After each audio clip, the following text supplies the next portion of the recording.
Adinda Dimas Niken Salindri. Heeh. Gak enek adindane kok. Aku nyeluk Adinda iki mergone ben tak anggap kaya adikku dhewe. Sama nganggep aku adik. Tak anggap kaya adikku dhewe. Heeh. Aku gak nganggep sampean iki kabeh. Anu lho Ken apa kuwi jenenge etok-etoke bengi iki tok maksudku. Bengi iki tok Enggak ngono bar iki wis gak apa-apa wis ngono lho maksud kuwi. Panggamo. Anu apa tak sangoni 100 piye? Iya. Lho.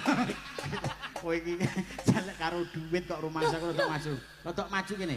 Demek. Lho maksudku lha piye to?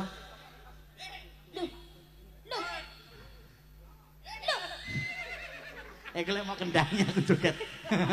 Iki Banyulan Lawas sing lek gak lucu ditenono ya we. Iso kobong ning kene didelok wong sakmene kana malu saya. Kok tetake